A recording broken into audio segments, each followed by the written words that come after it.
All right, YouTube, we got a little quick one for you today. So I don't want to spend $300-400 on a boost controller, and I want something a little more adjustable than the manual ones. I got a manual one in the truck now, it works fine. So what you can do is you get one of these off Amazon. They're really, really cheap. There's the part number. And then you get yourself a Mac valve.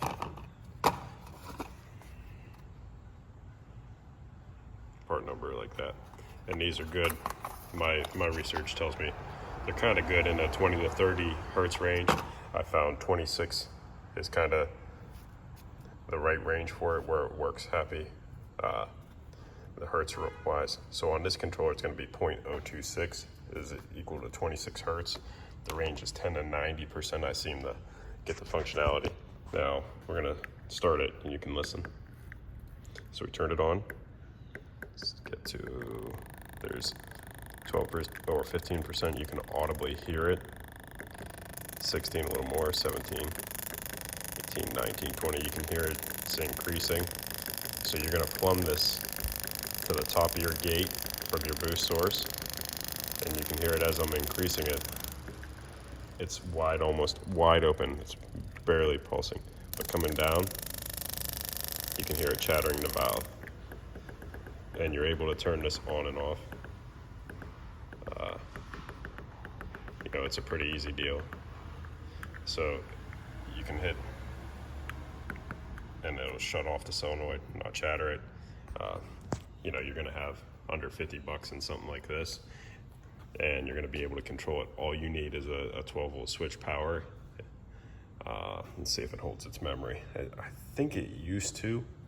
Let me see. Let's give it a few seconds here. Plug it back in. Yep. So it does have, it does store its memory, but you're gonna, you know, plumb. Side 1 is gonna be your boost source. Side 2 will be to your top of your wastegate. This is just a vent. So if it backflows, it's gonna open it. But anyway, other than that, man, under $50, electronic boost control from the cab, and you'll be done, set, ready to go. So it's something cool to do, something neat to share with you guys. Hope this helps somebody out. I'm gonna probably 3D print some cases or a mount for this.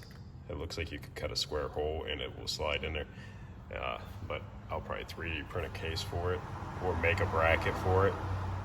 Now, my Holley is a Sniper 2 and it doesn't have this ability, or I haven't sorted out a way to make it do it yet. But honestly, this is probably the cheapest, easiest way. A buddy of mine used a Cruise boost control solenoid on it, but these Mac ones are so easy to get and so readily available and cheap on Amazon also. I mean, it's just pretty easy. So just something quick, it helps somebody out. It doesn't matter which polarity you go with these, plus or minus doesn't matter. The only thing that matters on this side is gonna be your power coming in and out. So thanks for watching, guys.